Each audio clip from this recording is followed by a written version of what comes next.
My name is Joe Hebreo and I work at the Escondido office for Balboa Nephrology. I've been a nephrologist now for 12 years. Been working with Balboa since 2016. So there are two types of dialysis. There's the most common form of dialysis, which many people go on, called hemodialysis. That's where blood is removed from the body by a machine and then it's cleaned and returned back to a patient. That usually gets done at a clinic 3 times a week. That can be done at home, where patients can be trained to do home hemodialysis.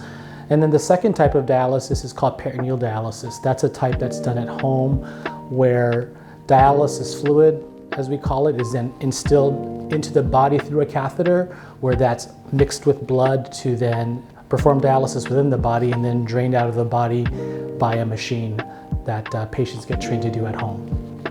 So patients that go on to dialysis do require the commitment to have the treatments done regularly. But what I've told patients who have gone on to dialysis is that you can live successfully with dialysis. It's a matter of making the necessary choices and changes in our life to live as healthy a life that they can live. And many people, many patients of mine have gone on to live successfully with dialysis.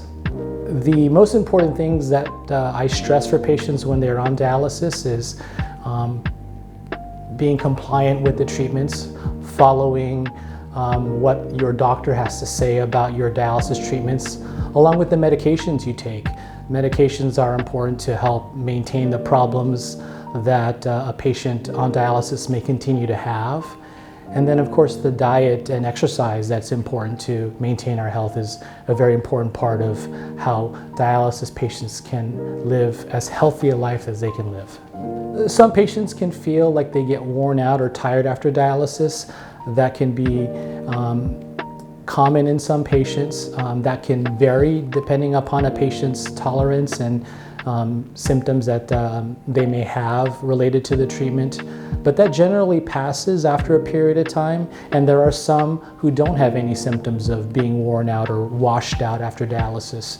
I find that especially more often in my patients who do dialysis at home, whether that's home hemodialysis or peritoneal dialysis.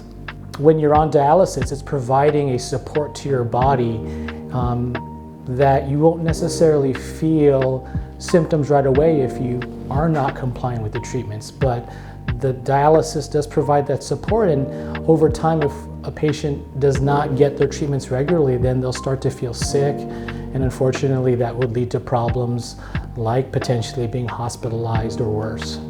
It is a lifelong treatment once you have developed kidney failure and require dialysis, but the ability to get a kidney transplant is an option for patients who can come off dialysis and provide another means for kidney support when we get a new kidney.